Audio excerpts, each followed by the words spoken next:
Awni yang ma dableni jiman fe ni glanin do an fe bi. Mandarani ni kiwi fere ni faralen do anga dableni ka. Ani makaroni salati lama.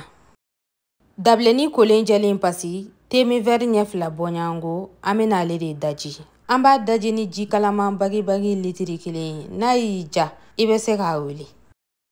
Komi nya fo chuka mina mandarani fere ni fana faralen do aka. Anga mandarani kolen jelen pasi amena fara shinka fara anga dableni ka. Neni mano neni kuma min fo oka ise ka fo bain aka gelende amena fara shinka fara anga dableni ka. Ama anga dableni ta ka bla kerefe fu ka kolokolo nyana.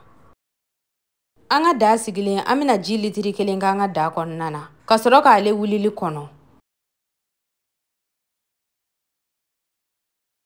Miniti dama dodoro abe wuli. Na wulila doron ambe soro ka na anga makaroni tasa ko kala. Ka to ina anga makaroni ka balabala ka se fo an sagoma.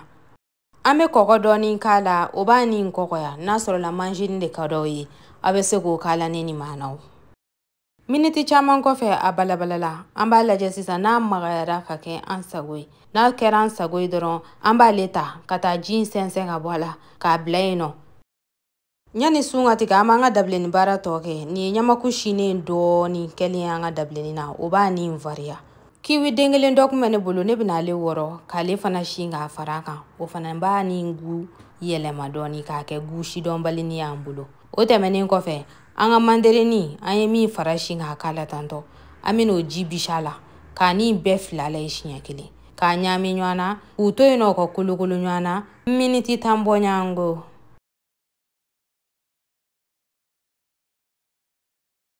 Miniti tan sera amba ta sisa ka sense. A sense ne nyuma ami demison chikata koroboro butigi la ugata sukaro do nyini kana dama. Ame sukaro ko inke ka be an resta goma. Sukaro kofe ame sukri vani kala kasoro ka nyami nywana fwa ka yele o kofe amba sense liko flanana koma ore nyabalo o de batu anyebe sania kosebe ambulo. Ale bara nyana. Anda yen doron kan nana yen injini nguru makala wali ma amba bla frigo kon nana. Ni suntika totora miniti tan duru bonyango de ne beni bara toke. Ambe tulu kala, ibe tulu ko inke ka be iyere sagoma.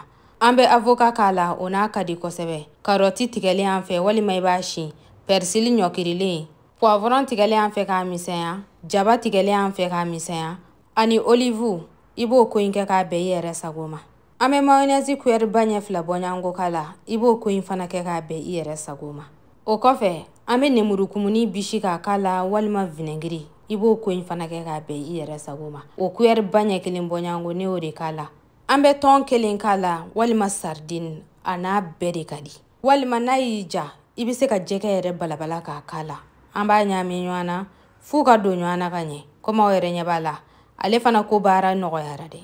Ambe tomati doni filifila senve. Koma ore nyabala ni tomati ni ndebe ko parikanye. Au bismillah.